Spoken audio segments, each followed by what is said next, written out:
farmacéutico es uno de los lobbies más influyentes del mundo. 应对挑战，力行力改，破解。 Конечно, должны работать кооперативно, должны... demasiado poder. Avecina una gran guerra entre la realidad virtual y la realidad aumentada.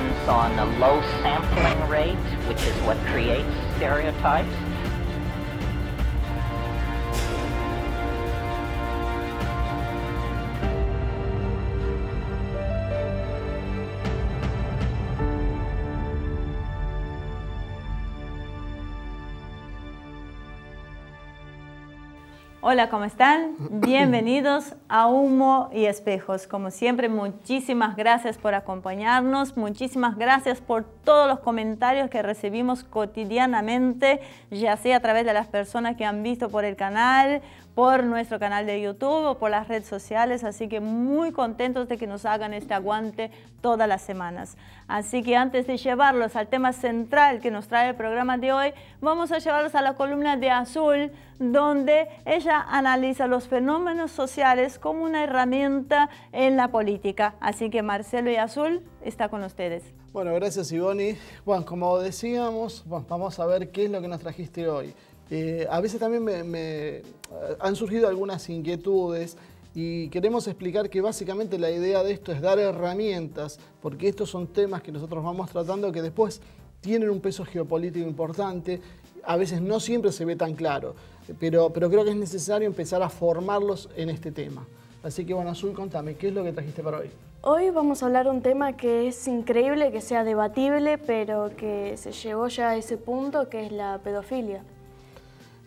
Con el tema de la pedofilia, nosotros hicimos hace algún tiempo un programa que se llamaba La Ventana de Overton, donde mostramos como paso a paso y por etapas una idea que por más absurda y repudiable que pueda parecer, se conseguía introducir en una sociedad paulatinamente, y no solo que se acepte, sino que hasta después termine tomándose como algo realmente importante, bueno y ejemplar.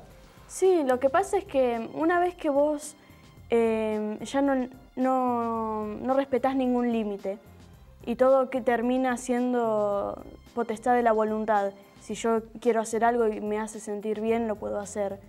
Mientras no moleste a otro, lo puedo hacer. Ya es difícil, ¿viste? Saber hasta qué punto algo es moral y cuándo deja de serlo. ¿Esa forma de pensar un poco se ve en las redes? Y es una forma que se ve mucho, sobre todo en los sectores liberales de Estados Unidos, en Europa, y que sí, se vuelca mucho en las redes y por ahí se conoce más. Pero gente de qué edad hablamos con este tipo de cosas. Y este tipo de pensamiento es el que va entre, no sé, 14, 15 años hasta 25, 30, como mucho. ¿Y a vos te parece que puede ser viable que algo como la pedofilia pueda llegar a tomarse y contemplarse como algo realmente posible de ser aceptado? Y mira, la Organización Mundial de la Salud y la Asociación Americana de Psiquiatría eliminaron la clasificación como parafilia de la pedofilia y ahora es clasificada como una orientación sexual, como lo podría ser la heterosexualidad, la homosexualidad. ¿Y eso vos cómo pensás que va a empezar a impactar? Y ahora impacta por ejemplo, ahora traje un video para mostrar, para ilustrar esto, para que se vea que es real, es algo que pasa, donde lo que explican en el video es una mujer que dice que la sociedad condiciona a juzgar la pedofilia como algo malo y que no le damos la chance a alguien que está atraído a menores a explicarse y a expresar lo que siente, que uno no tiene por qué meterse o por qué dictar cómo alguien tiene que sentir. Vemos el video. And that's just crazy, because like, why on earth would like being attracted to kids make you into a terrible person and someone who wants to hurt kids? I mean, most people, you know, when they're sexually attracted to someone, they don't want to hurt them. I mean, they care about them. They're not, I mean, anyone else who's like sexually attracted to, you know, whoever, they're not like out to get them just because they're attracted to them. So why should that be any different for like people who are attracted to kids? Like that just doesn't make any sense to me. So yeah, I'm thinking about this and how like it is like totally a natural thing to be like attracted to, you know, whoever you're attracted to. I mean, you can't change it. Like, why are we so against this idea of kids being in like sexual situations, either like, you know, with other kids or with adults? Like, what is it about it? I know like a lot of people think like, oh my god, well, obviously like you cannot have kids be in any sort of sexual situation because they'll be traumatized, and then, you know, they will be like, they'll have problems like the rest of their life, and it's just like you're gonna hurt them, it's just gonna be terrible for them.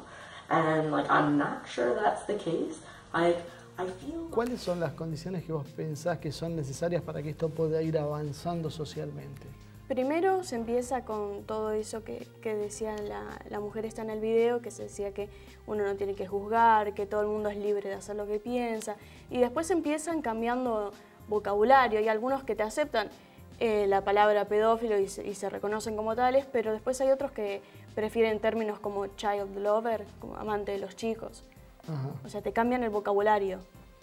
Bueno, entonces ahora tenías un segundo video para presentar. Sí, que explicaba precisamente eso y marcaba la diferencia entre el pedófilo y que nada más piensa y que no puede, que no es dueño de sus pensamientos, y el que actúa y los diferencia. Y dice que no siempre el que actúa es pedófilo y no todos los pedófilos van a hacer algo. Bueno, entonces vemos el video. When it comes to being a child molester or a rapist or a murderer or something like that, all of that stuff has to do with choices that someone is making. It doesn't have anything to do with their sexual orientation. Now, of course, you know, you could be a child molester and you could be a pedophile at the same time. You could be sexually attracted to kids and you've chosen to molest them. But you might also not be sexually attracted to kids at all. You could just molest kids because it's a lot easier to attack a kid than it is to attack an adult. And oftentimes a lot of these things, violent crimes, rape, murder, all that stuff, it's more about power and control than it is about a sexual desire. Bueno, la verdad es impresionante las cosas que uno alcanza a ver en estas cosas. Así que yo creo que el tema da para más, así que seguramente vamos a seguir la semana que viene con otra parte. Sí, viene una segunda parte ya la semana que viene, así que... Bueno, entonces nos comprometemos y los esperamos la semana que viene, Azul, con la continuación de este tema que es bastante complicado. Bueno, Marcelo, Azul, muchísimas gracias. Sin duda son temas que a uno le da cierto temor en hablarlo, porque son temas tabú, indudablemente, son temas que minorías indudablemente quieren imponer sobre grandes mayorías. Así que esperamos la segunda parte la semana que viene. A vos, Marcelo, te espero en el event en un ratito con nuestro invitado y el tema central del día de hoy. Así que antes los lleva un pequeñísimo corte.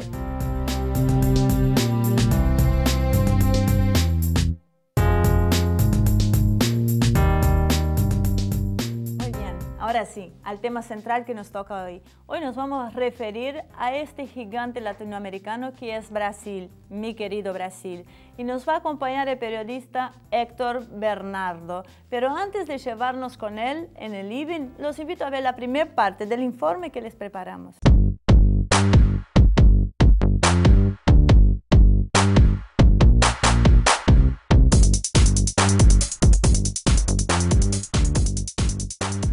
Brasil es la mayor economía latinoamericana y sus posiciones políticas son decisivas para la región, solo pudiendo ser contrapesadas por la Argentina. Pero si ambas naciones establecen una política en común, la influencia es determinante. Estados Unidos ha considerado esta zona como parte de esfera de influencia. Tanto es así que la política hacia el continente está contemplada como un asunto interno de ese país y no como un tema internacional. Dentro de ese contexto, la llegada al poder de gobiernos de corte popular, como el de los Kirchner en la Argentina y Lula en Brasil, se constituyeron rápidamente en una amenaza para el status quo regional. La respuesta fue el sabotaje para la instalación de gobiernos liberales que usaran la influencia regional para desandar el camino realizado. El gobierno de Lula tuvo datos extraordinarios. La tasa de crecimiento del PBI brasileño aumentó del 5,7% en 2004 al 6,1% en 2007 y en el segundo mandato creció a un ritmo del 7,5% anual. Entre 2011 y 2013, ya con Dilma en el poder, el crecimiento de Brasil se redujo al 2,7% en 2011, 1% en 2012 y 2,5% en 2013. Pero en su segundo mandato, el crecimiento se desplomó como resultado de los planes de ajuste, algo que se profundizó con la llegada de Temer al poder en un golpe palaciego. El contraste entre los resultados del plan basado en el desarrollo del mercado interno y el de las políticas monetaristas es notorio. Planes como Bolsa Familia se expandieron hasta derrumbar la pobreza, desde casi un 40% hasta un 18% durante la gestión de Lula. El programa Minha, Casa Minha Vida, ha construido millones de viviendas a lo largo y ancho de Brasil. La franja destinada a los sectores de menores ingresos ha posibilitado a quien nada tenía acceder a una vivienda nueva y digna a cambio de pagos de 60 reales mensuales, unos $18. El programa incluye el acceso a otros sectores sociales de mejor poder adquisitivo a cambio de cuotas mayores, por lo que la clase media también pudo acceder. Los sectores ortodoxos de la economía criticaban estos planes por no ser sustentables y significar una dádiva. Sin embargo, el crecimiento de las reservas de Brasil durante su gobierno se multiplicó por 10, alcanzando los 400.000 millones de dólares. La explosión de los sectores más postergados hizo que al menos 40 millones de brasileños se incorporen a la clase media, accediendo a su automóvil, renovando el parque de electrodomésticos o tomándose vacaciones. El consumo funcionó como un motor que traccionó a los comercios y empresas y se conformó un círculo virtuoso que mejoró las condiciones de vida del conjunto. La tasa de desempleo que Lula recibió, cercana al 10%, bajó a poco más del 4%. Comparativamente, hoy con los ajustes de Temer, se sitúa ya en el 13,6%. Lula abandonó su puesto con tasas de popularidad que superaban el 80%. Sin embargo, poco tiempo después, su popularidad alcanzaba apenas el 9%. ¿Qué sucedió para que el mejor presidente de la historia del Brasil haya caído tan bajo? En primer lugar, la elección de Dilma como su sucesora no fue la más acertada. La nueva presidente anunció un plan de ajuste de 30.000 millones de dólares al comenzar su mandato. Las resistencias del propio PT se lo impidieron, pero las diferencias con Lula asomaron claramente. Dilma creía en el canto de sirena de los monetaristas y, asustada por la crisis global que Lula había superado basándose en el consumo del mercado interno, ella se inclinó por un modelo contrario.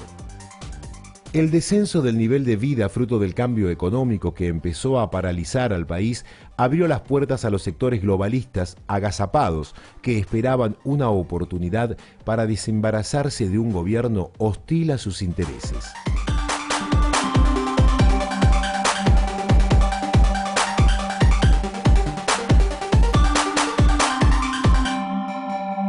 Muy bien. ¿Cómo estás, Héctor? Gracias por acompañarnos. Gracias a ustedes por invitarme. Un gusto tenerte nuevamente acá con nosotros. Hace muy poco hicimos un viaje familiar a Brasil y la verdad es que de tanto tiempo estar acá en la Argentina, a veces pienso que el brasileño promedio se ha politizado un poco, pero no, uno va allá y termina comprobando que la realidad es la de siempre, la que vivimos cotidianamente, ¿no? Y lo que más me sorprendió fue la judicialización de la política. O sea, en Brasil están intentando proscribir a Lula de la misma manera que lo están tratando de hacer con Cristina acá, por algo que es muy simple. O sea, allá se habla del que está a favor, del que está en contra, de que Lula ganaría en una primera y segunda vuelta si hubiera. O sea, no hay candidato que pueda superarlo en el caso que lo dejen ser candidato, ¿no es cierto? Ahora, estamos ante un modelo internacional que está diseñado para la región porque es sorprendente las similitudes que hay. Sin dudas hay lo que muchos hemos denominado el brazo mediático judicial, que está actuando en los distintos países de igual manera. Trabajan de manera conjunta los medios hegemónicos de comunicación y cierto sector de la justicia que responde a esos medios hegemónicos y que responde a los intereses de la economía concentrada, de la economía financiera, de la economía especulativa, persiguiendo a los diversos líderes sociales en distintas partes o en los distintos países, con la misma lógica. Primero el medio demoniza, el medio dice que se cometieron delitos, inventa ciertas investigaciones, entre comillas, periodísticas, donde dicen que hay bóvedas repletas de dinero, o que se ocultó miles de millones de dólares bajo tierra en determinados lugares, o que se sacó determinado. Se lo dice una y otra vez, y después aparece un juez o un fiscal que toma esa denuncia, que la empieza a llevar adelante de manera muy arbitraria, con pocas pruebas judiciales reales, y los medios lo convierten en un círculo vicioso. Dicen, bueno, ven, hay un juez que está investigando a la persona que nosotros dijimos que era una delincuente o un delincuente, y la gente empieza a comprar eso. Dice, bueno, si hay un juez, si lo dijeron tantas veces en los medios, debe ser real.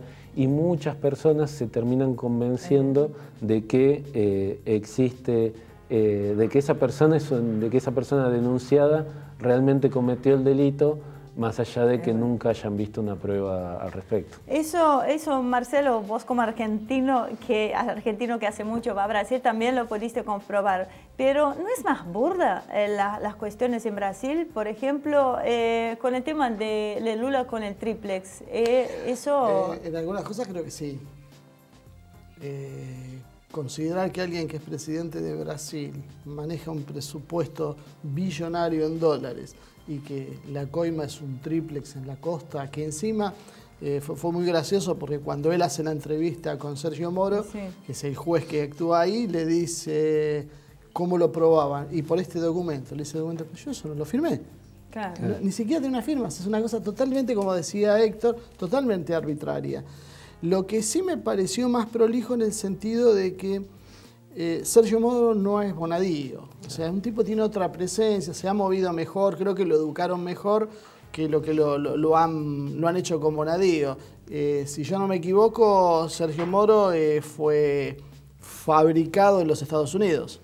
Como muchos jueces que se han formado también en Argentina, pero que bancados ya sea por el medio hegemónico, en este caso el Grupo Clarín en Argentina, o por otros, viajan constantemente a Estados Unidos a recibir capacitación, a recibir cursos, etcétera, etcétera, y terminan respondiendo a una lógica que es la de los intereses internacionales, la de los sectores concentrados de la economía, como decía hoy, la de los medios hegemónicos, y responden lisa y llanamente a eso. También fue muy burdo aquí cuando dijeron que Vudú había salido una mañana a llevar dinero a una cuenta que tenía en Uruguay, dinero oculto, y esa misma mañana estaba recibiendo a un mandatario aquí en Lula, Argentina. Si no me equivoco. Sí, creo que era, de hecho, nosotros estábamos en el Senado en este momento cuando le estaban dando el honoris causa a Lula. Así que nosotros somos unos testigos sin saberlo. A esa misma hora, se suponía que él estaba viajando, y sin embargo quienes hicieron la denuncia nunca se retractaron. Esa denuncia periodística quedó grabada en el imaginario social de muchísima gente. Quedó estigmatizado Vudú, y había hasta la prueba física, la filmación de que a esa hora, por lo menos ese día y a esa hora, él no estaba viajando a Uruguay, mucho menos a ocultar. Lo que pasa es que creo que en realidad la intención nunca es que la denuncia prospere. La intención es lo que vos decías, fijar en el imaginario colectivo esto. Y quedó perfecto lo que pasó con López con los bolsos.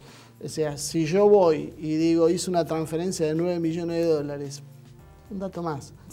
Los bolsos, mostrar la imagen, impactó de una manera muy seria. Además ahí hay una lógica que es tomar la parte por el todo. Entonces, se dice, son todos chorros, todos chorros, son todos chorros. Encontramos a uno que es chorro y esa es la muestra para decir, ¿vieron que eran todos chorros? Claro. Bueno, en Brasil impactó mucho lo de López. De verdad no sé qué pasó, porque no se habló más. O sea, se tiró lo dinero, parece que el camino que encontraron de esta plata cruzaban con otros mandatarios y se dejaron. Pero bueno, lo que pasa es que ahí entramos con el tema, que después lo vamos a ver, el tema de la obra pública, y que se está dando un fenómeno, que quienes eran los grandes empresarios hoy son los funcionarios actuales, y entonces si uno revuelve mucho, por se termina eso, volviendo en contra. pero si algo es real, como decía Marcelo, impacta el hecho de ver la plata, de ver el efectivo, porque en Brasil pasó exactamente lo mismo.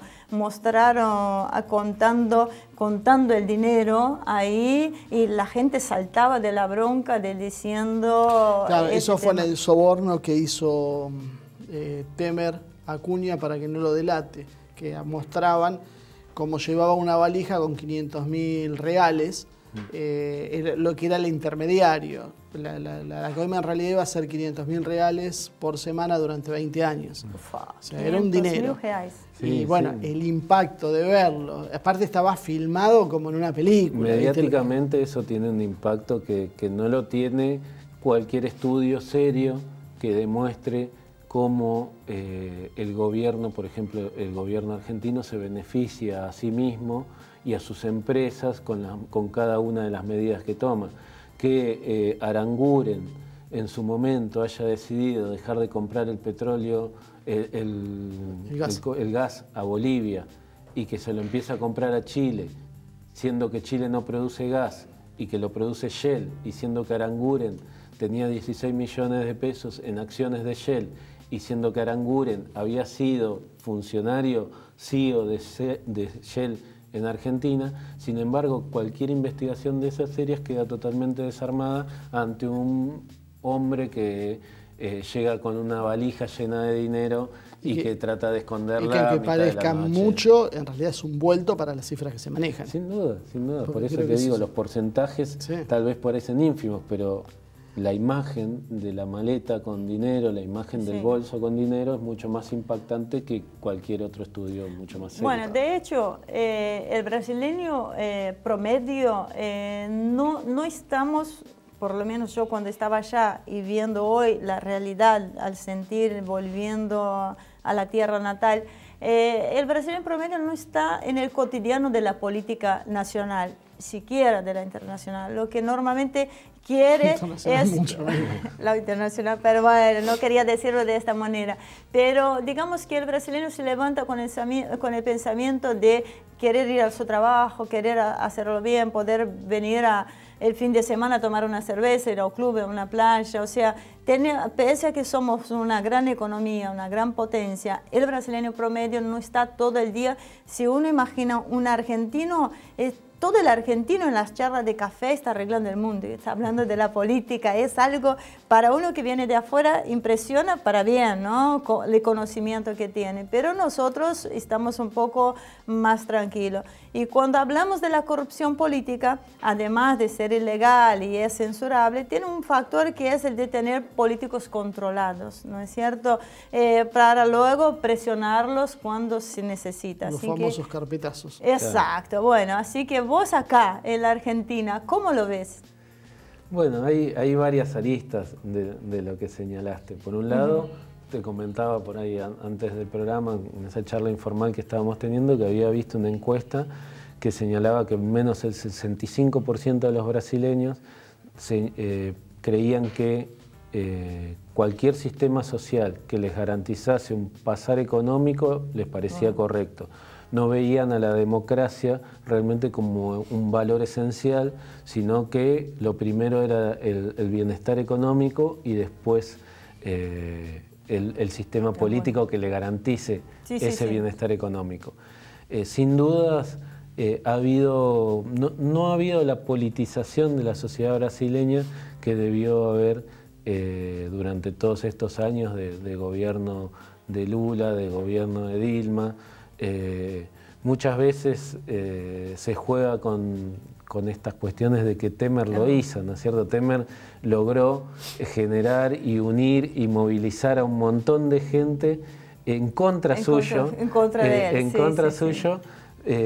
por las medidas que está tomando una y otra vez, digamos, este paro general que hubo después de 20 años sin un paro general de esa magnitud, digamos, con todas las centrales sindicales unidas, con esta constante movilización del Fora Temer, en Directa Ya, que es el reclamo constante de brasileño. Creo que muchas veces este baño de neoliberalismo que le está dando Temer a la gente los termina politizando más que las políticas populares implementadas por el gobierno. Los está uniendo en contra. Lo que vos habías observado, que también es válido decir que es respecto a lo que dijo Héctor de la ideología, es verdad cómo se maneja el sistema político dentro de Brasil, ¿no? Lo vimos por experiencia. Sí, de hecho me quedé pensando en una cosa que había dicho Héctor, que un poco por ahí para ser abogado del diablo, ¿no?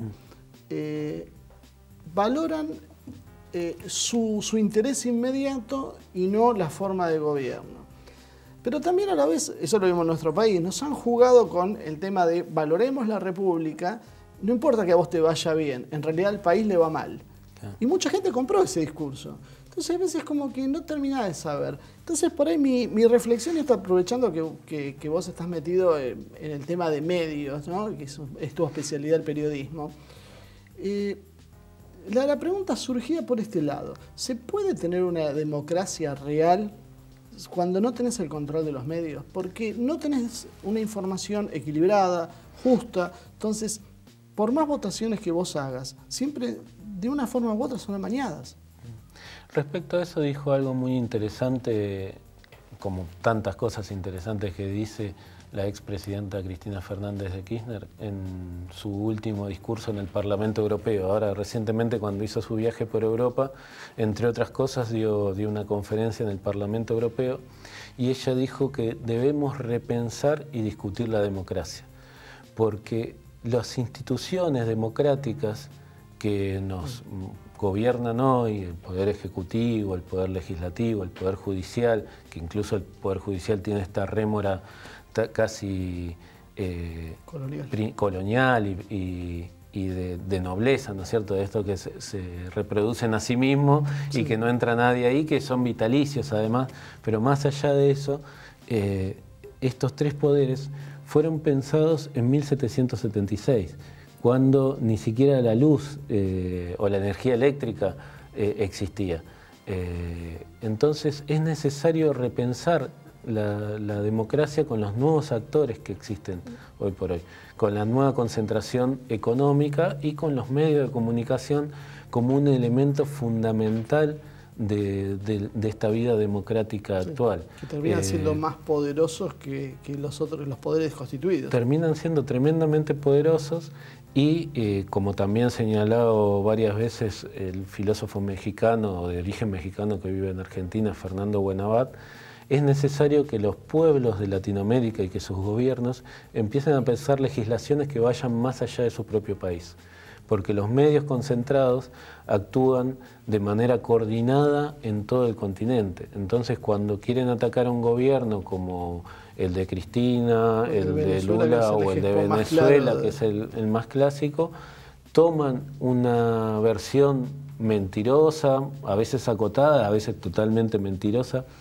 de los hechos y la hacen rebotar en toda la región. Entonces nosotros vemos que gente en Perú, en Argentina, en Brasil, piensa que como en Venezuela, como señalabas vos recién, hay 52 muertos por las últimas protestas y pone esos muertos como responsabilidad del gobierno, cuando en realidad la mayoría de esos 52 muertos son chavistas. Sí. Claro. Pero los medios de comunicación no lo dicen, simplemente dicen hay 52 muertos, hay represión y mezclan todo y ponen a una persona incendiada como si el gobierno le hubiera prendido fuego, cuando en realidad es una persona que los manifestantes violentos de la derecha antichavista que están atacando al gobierno identificaron a esa persona como chavista, la golpearon, la apuñalaron y la prendieron fuego.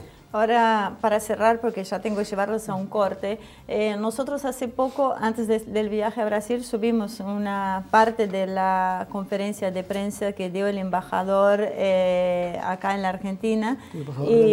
El embajador de Venezuela acá en la Argentina, y la verdad te sorprende lo activo que son los venezolanos antichavistas en el exterior y en YouTube, porque por suerte nosotros tenemos muchos comentarios, agradecemos siempre a todos que nos escriben en el programa una vez que subimos en YouTube, pero los antichavistas nos matan. Yo creo que son los programas cuando subimos sobre Venezuela. A veces es cómico cuando te dicen, ¿por qué suben esto que es mentira y no suben? Porque simplemente porque el otro lo tenés en cualquier medio que quieras.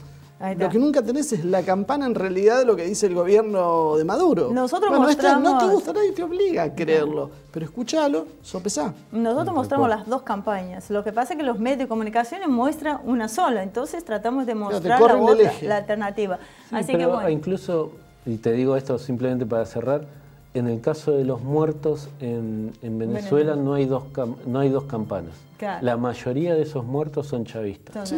Ahí está claro. Bueno, en la conferencia detalla cada uno de los 52 casos y explica cómo es. Y sí, es lo que decís vos. Bueno, no se vayan. Enseguida volvemos con el tercer y último bloque.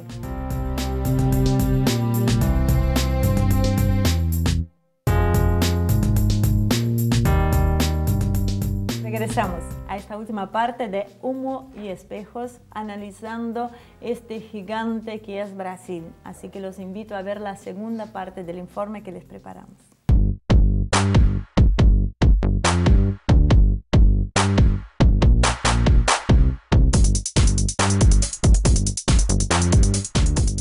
Brasil no solamente había crecido internamente, el protagonismo internacional aumentaba. Las aspiraciones de Lula empezaban a tomar cuerpo cuando el país sudamericano ingresaba a un selecto grupo de países que bregaban por un modelo multilateral. El BRICS, Brasil, Rusia, China, India y Sudáfrica asomaban en el horizonte como una amenaza al modelo globalista que impulsaba el gobierno de Obama. Los enemigos eran muchos, tanto internos como externos. Dilma, con sus políticas, socavó los cimientos de su verdadero poder, que era el poder popular. Una vez comenzado el espiral de ajuste propios de estos modelos, su popularidad cayó en picada. No solamente no tenía el carisma de Lula, tampoco la acompañaba la gestión. Con la oportunidad brindada, el golpe interno estuvo servido.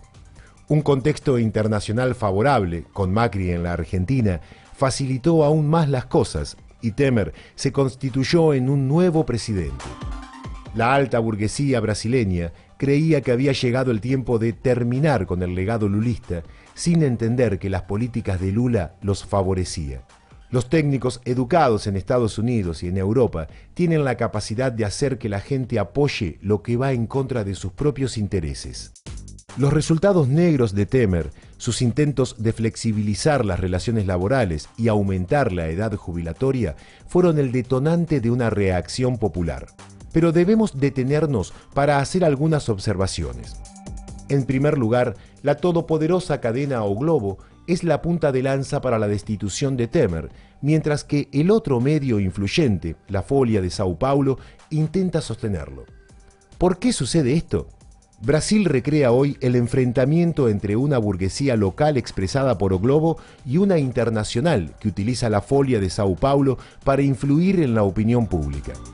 También existen aristas internacionales. El portal Sputnik denuncia que detrás del golpe está la intención de impedir que Brasil construya una agencia aeroespacial propia con el apoyo de Rusia.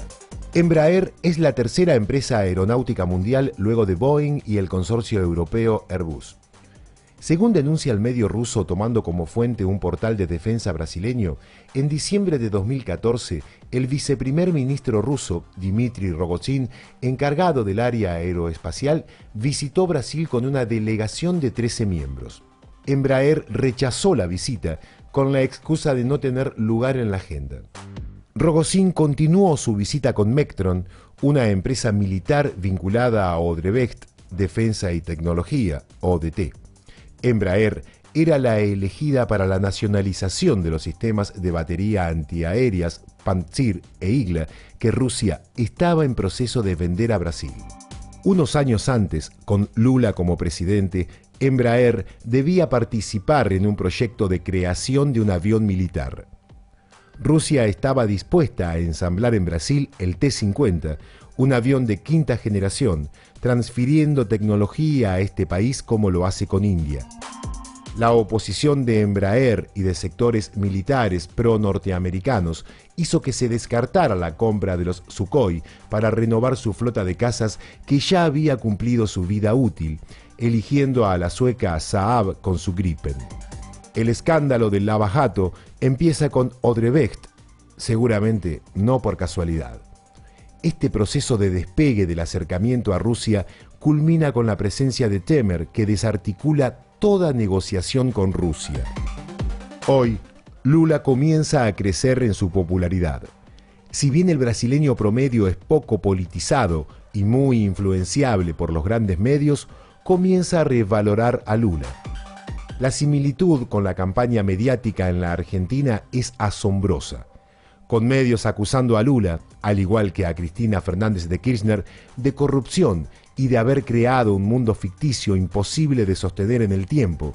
Pero al igual que en el caso argentino, la realidad comienza a mostrar que los exmandatarios ganan rápidamente popularidad y solo será posible detener su vuelta al poder a través de la impugnación judicial. Pero las consecuencias de una acción de ese tipo pueden ser insostenibles.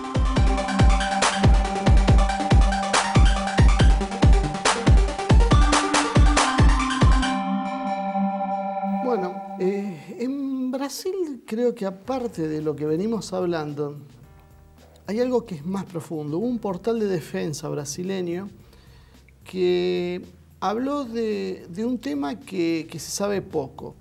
Durante el gobierno de Lula, el viceprimer ministro Ragozin, ruso, con una delegación de 13 acompañantes, intentó entrevistarse con las autoridades de Embraer.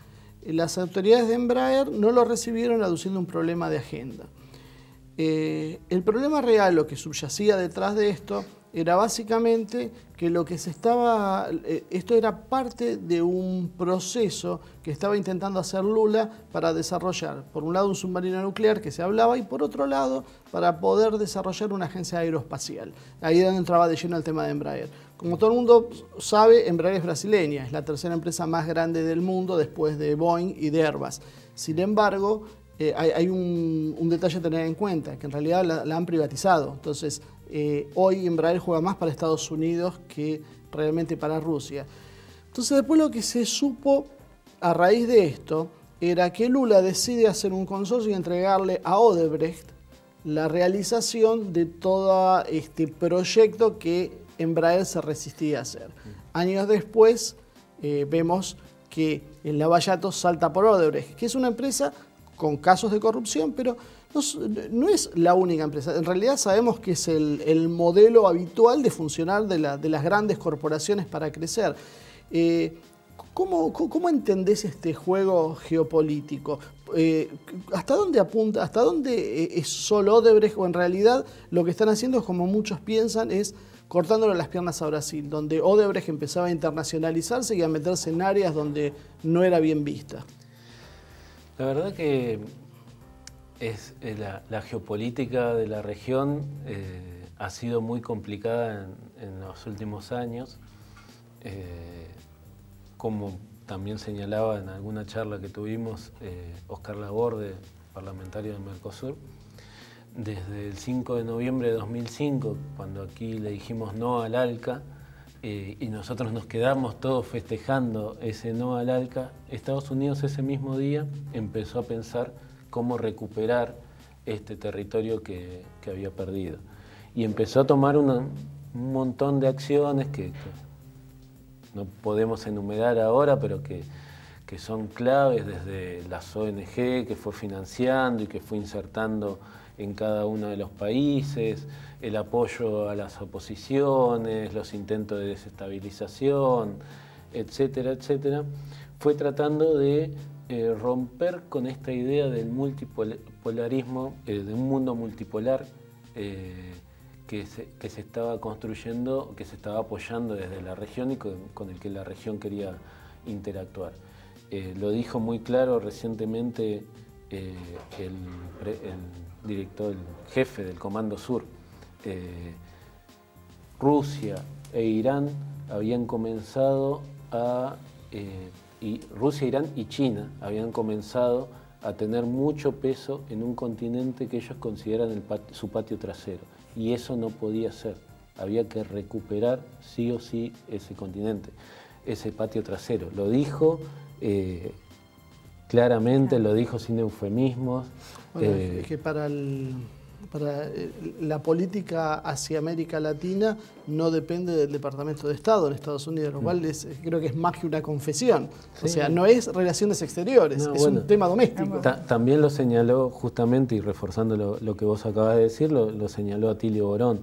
Él fue a una conferencia en la que hablaba uno de los asesores de Obama para la política exterior. El asesor de Obama habló de Europa, habló de África, habló de Asia, pero no habló nunca de América Latina. Anécdota. Y cuando Atilio le preguntó, le dijo, yo no hablo de América Latina como no hablo de Texas, no hablo de California, porque América Latina no es política exterior, es política interna. Claro. Ahora, el tema que bueno, es un poco quizás, trazando un paralelismo, lo que intentó o quiso hacer Trump en su política, en sus promesas de elecciones, ¿no? Porque las empresas brasileñas son empresas nacionales o regionales. Cuando quisieron asomarse la nariz en el ámbito internacional y jugar al mismo nivel de las grandes corporaciones, porque el del empresario que vos hablaste y que salió, el último que salió, que son de los frigoríficos, JFS, algo así. JBS, ok, esto es JBS, que fue uno de los que había grabado a Temer, que está en Estados Unidos. Esto había también salido de la región, o sea, bueno, sobre eso hay un tema muy grande. Claro, un tema interesante para cuando uno lo hila un poco más finito. Déjame terminar la idea, por eso hablo del tema de los nacionalistas y de los globalistas, ¿me entiendes? Esa es la puja que se nota claramente en Estados Unidos y la que se nota claramente en Brasil con la Folha de São Paulo y o Globo. Bueno, un poco era eso lo que iba a decir. La Globo busca destituir a Temer, la Folha de São Paulo lo sostiene. ¿Por qué? Porque responden a dos grupos de intereses opuestos, contraopuestos. Como cuando lo voltean a Lula, la gente, la parte de la burguesía que se beneficiaba con el proceso de Lula es la que termina siendo la respuesta ahora de destapándote el tema del lavallato y empezar haciendo la grabación, porque no es fácil grabar a un presidente en las condiciones que lo grabaron a Temer diciendo que él autorizaba el pago. Y hay que tener en cuenta también una cuestión. O Globo sacó esta grabación contra Temer, pero también sigue atacando a Lula por corrupción y también ataca a Ezio Neves, a quien también señala porque no lo quiere a Lula corrupto, como candidato, porque Lula pero además, gana. Porque a Ezio era del otro bando. Claro, pero ataca a todos los partidos grandes de Brasil con la idea de todos los políticos son lo mismo. Y con esto se va reforzando también la idea de tiene que venir un empresario, una persona de por fuera de la política para restablecer ese vínculo con los ciudadanos. El modelo Macron de Francia. El modelo Macron, el modelo Macri en Argentina. Este no es tan joven, pero bueno, es lo que había. Pero la idea es esa, la idea es dicen que el candidato de la Globo es el prefecto de San Pablo. João Doria. João Doria.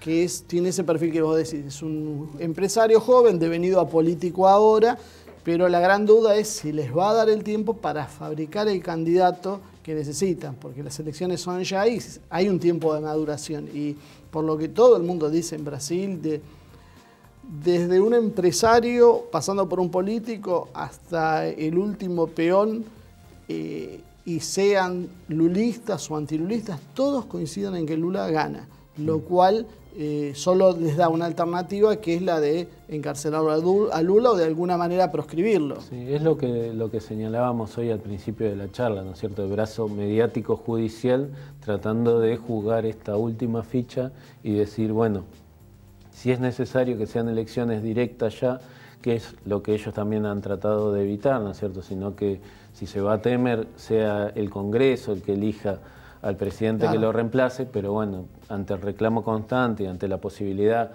ya con un tratamiento... Es que si no hay un acuerdo entre Lula, Sarney y Fernando Enrique, es imposible. El último intento, el último manotazo ahogado de este brazo mediático judicial es la proscripción de Lula. Si no llegan al encarcelamiento, por lo menos proscribirlo. Pero estamos en una encerrona, porque si encarcelan a Lula, explota Brasil.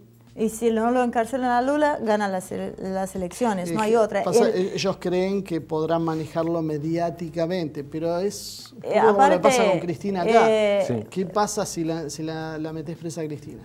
Aparte que la historia te demuestra, pasó con Perón. O sea, vos lo proscribís y te ponen otro candidato y te terminan ganando igual. O sea que me parece también que eso es una solución un poco infantil, tal vez. El campo popular en Brasil está con Lula, pero a muerte. O sea, puede ser que en algún momento él se hayan apartado, principalmente desde la mitad del segundo mandato de Dilma, que Dilma nunca tuvo la misma aceptación que Lula, nunca tuvo la misma carisma. Porque ella empezó con el plan de y ajuste. ni tuvo, claro, el mismo proyecto. Pero lo que me sorprendió de verlo personalmente fue el tema del proyecto Mía Casa, Mía Vida. Es impresionante la cantidad de casas que se construyó en Brasil con este proyecto, que fue muy criticado porque se hablaba que estaba hecho con premoldeadas, ¿no? Que eran premoldeadas, pero fuimos a verlas, porque claro, ¿cómo vas a ir? Va a estar en esto y no vas a verlas. Fuimos a verlas. Está medio estereotipada con estas casas que hacen los suburbios norteamericanos, viste, todas igualitas, con un terreno. Pero están preciosas. O sea, la gente que estaba ahí... Impresionante, vos ves una ladera así, de una montaña llena de cientos. Miles. Estamos hablando de una ciudad de más de 1 millón de habitantes. Tengo entendido, en todo Brasil son cerca de 3 millones de casas que se construyeron con el proyecto Mía Casa, Mi Vida. Y hay muchas sin entregar todavía. Y el proyecto Bolsa Familia, que también es como la asignación universal por hijo de aquí, de Argentina, es algo similar. Que ya existía Bolsa Familia, lo que hizo fue masificarlo. Tal cual, le llevó a casi 45 millones de brasileños. Una de las cosas que hizo Temer apenas asumió fue sacar de ahí por lo menos 1,5 millones, y seguramente su intención es seguir sacando beneficiarios de ese plan.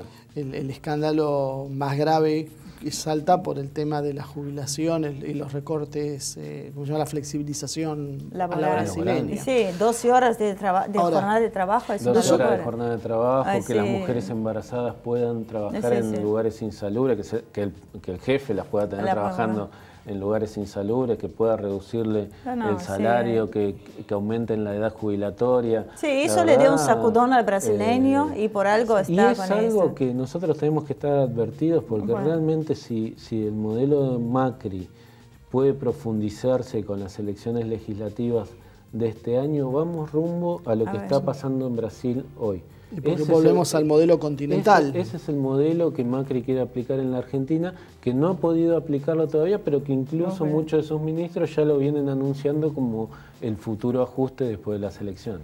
Ahora, yo me gustaría por ahí cambiar un poco un enfoque a ver cómo lo ven. Porque nosotros nos estamos hasta ahora basando en cómo puede ser un proceso para gobernar un país del tamaño de Brasil, siempre y cuando la idea sea que no se desestabilice.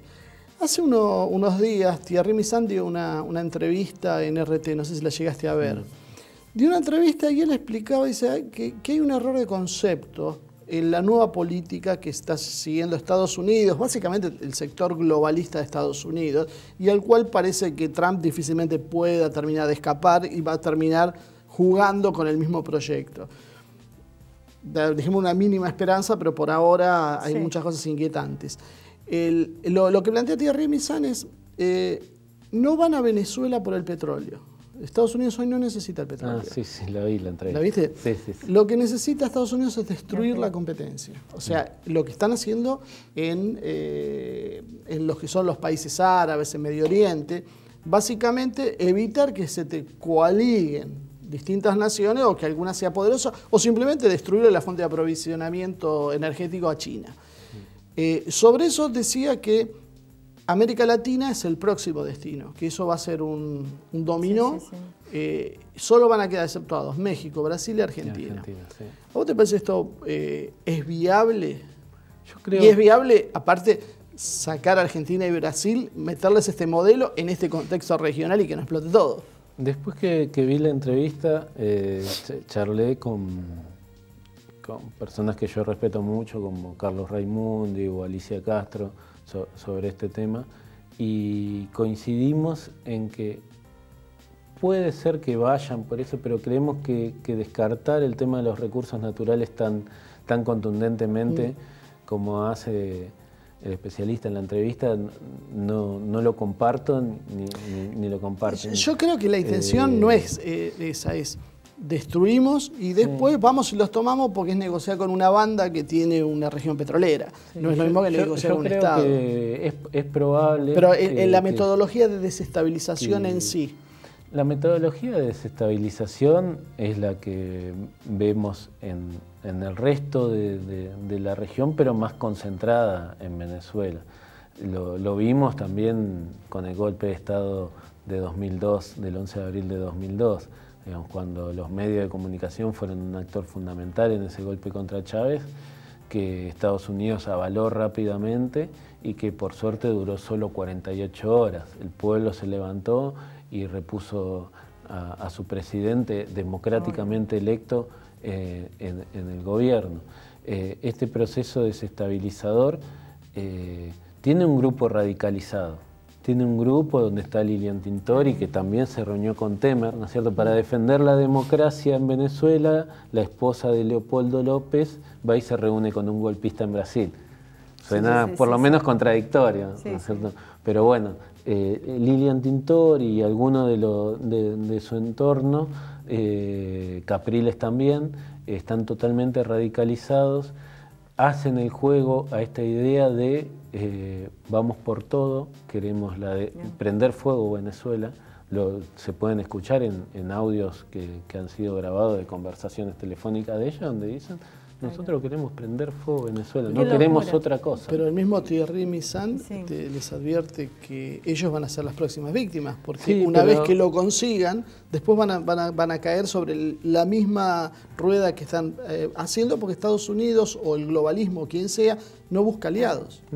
Pero en su radicalización estos la sectores ceguera no llegan a ver. No llegan a verlo, no lo creen, y seguramente sus aliados en Estados Unidos no le dirán eso, le dirán que no, que los vamos a apoyar, que los vamos a sostener hasta último momento. No lo quiero cortar, pero necesito voy a invadir Kuwait, que después está todo bien. Cuando empiezo a hablar, vos tenés que darme el espacio para que yo siga hablando. Necesito hacerte una última pregunta cortita, que nos restó tiempo para ir, que fue algo que sí noté al brasileño muy preocupado, y quisiera saber qué riesgo puede llevar esto a la región, que fue las maniobras en Amazonas por las tropas de Estados Unidos. Los brasileños, así como nosotros, estábamos indignados por lo que sucedió. La verdad que este anuncio de que van a realizar maniobras conjuntas entre Estados Unidos y el ejército de Estados Unidos y el ejército brasileño en la zona de Amazonas es más que preocupante.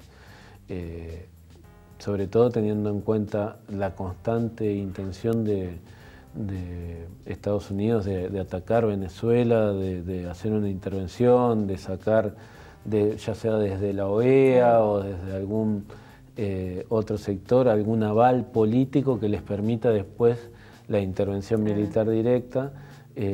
Todavía se mantiene hasta el día de hoy el decreto Obama, que dice que Venezuela es un riesgo para la seguridad nacional norteamericana. la cantidad de bases que hay esparcidas en todo el continente, la cantidad de bases que hay en Colombia, que está pegado a bases norteamericanas, ¿no es cierto? Que están pegados a Venezuela, el hecho de que las FARC ya no sean un cinturón de contención entre las fuerzas armadas, el ejército colombiano y la frontera hay dicho que venezolana. Estados Unidos apoyó ese plan de paz porque en realidad lo que se estaba buscando era crear las condiciones para desestabilizar Venezuela y hacía falta neutralizar a la FARC. Todo el paramilitarismo colombiano sigue activo, mucho de ese paramilitarismo está en Venezuela. Bueno, eso lo vamos a dejar para un próximo programa porque es muy rico realmente y tendríamos que hablar mucho más de eso, que son las bases militares. Bueno, ¿eso no lo dijo el embajador de Venezuela? Eso lo dijo en la conferencia de prensa. Bueno, está ahí, los que quieran ver, vamos a tratar de poner la dirección. Exactamente eso, que el proceso de paz con las FARC, ellos lo plantearon claramente, si nosotros intervenimos en Venezuela, las FARC van a entrar en Venezuela a jugar también. Entonces había que primero neutralizarlas para tener las manos libres. Corrieron ese cinturón que por ahí ponía un límite ahí con el ejército y la verdad que el ejército más poderoso de la región es el ejército colombiano y la intención también de que el ejército argentino y el ejército brasileño, una coalición de paz, entre comillas, entre a Venezuela para restablecer el orden, es algo que con lo que Estados Unidos sueña, con lo que muchos en Estados Unidos sueñan. El ejército brasileño está muy disconforme con el tema de Amazonas. Más a Marcelo, si no lo terminamos más. Muchísimas gracias, Héctor, por acompañarnos. Gracias. Siempre es un gusto recibirte. Bueno, esperamos verte en otro momento y hablando sobre estos temas y otros mucho más interesantes. Marcelo, tenés que darme el espacio. Muchísimas gracias a todos ustedes por acompañarnos. Los esperamos la semana que viene con más una edición de Humo y Espejos.